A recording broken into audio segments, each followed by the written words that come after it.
Thank you, Madam Chairman. Madam Chairman, like Representative Porter and Senator Kushner, I serve on the Labor Committee. And this is not the first opportunity the legislature's had a chance to speak about this minimum wage bill in its current configuration. For those that have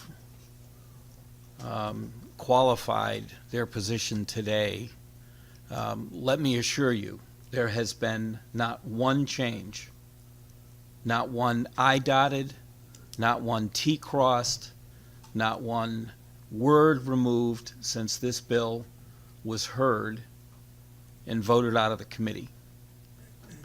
And I sat through a whole day of testimony where nonprofits, for-profits, people that run camps provided testimony to the committee indicating what the ramifications of this bill as it's currently constructed would have in all of those different venues. And to my mind, it has fallen on deaf ears to think that we would be here today in the Appropriations Committee and not one word being changed in recognition of the emails that continue to circulate between our constituents and the legislature is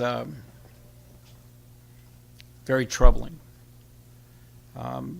We heard testimony from individuals that last time actually had testified in favor of increases to the minimum wage because they thought they could afford it, because they thought the program that they ran could still be sustained. And many of those programs benefit our constituents. Many of them provide assistance to state programs that we have in our budget. Developing a fiscal note is a rather complicated process. There is probably what I would call the first tier plain fact add-ons when you increase a wage. But then there are all the ancillary, less clear cost increases for all of those people that approach us on a yearly basis just trying to tread water. And many of them provide daycare, many of them provide, some people have commented about services around the tourism industry. Municipalities haven't really heard that yet today, but there is very clear language in the fiscal note about what the impact on this bill will have on municipalities. For communities whose constituents can afford almost whatever it takes to go to camp, I would suggest to you that this is going to be a drop in the bucket. But as I look around the room and I think about those of us that represent larger municipalities and the only opportunity some children get to be in a safe environment during the summer and perhaps learning is to be in the company of someone that more often than not is paid minimum wage. And we're going to price them out, or we're going to reduce the number of positions that are going to be available at those municipalities. I've visited camps, I've visited restaurants, I've visited whatever's been mentioned here today. I can tell you I've taken the time to go there and try to understand why it won't work, why what we're proposing here will not be sustainable. And the best example was a camp up in Sharon, a camp at which they provide 70% of the people that go there with some form of a stipend, some tuition assistance. And it's going to bankrupt them. Before they close the doors, they said that they will absolutely empty their savings account, not because they want to, but because this is too far, too fast. Madam Chairman, I understand that there is a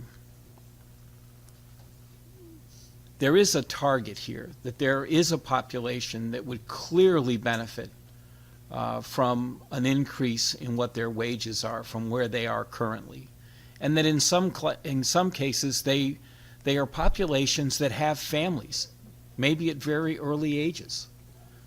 And maybe in some world they are not as noticeable. And so I get it. I do notice them. I do sit through these testimony opportunities with both of the chairs of the Labor Committee, and I do take to heart what these people have to say. I can't imagine operating a full family on a minimum wage, yet I know people struggle and they do it. So, again, I intend to oppose the bill as it's currently drafted.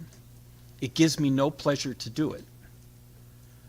For the people that have testified, it's the only message that I can deliver that lets them know I hear them.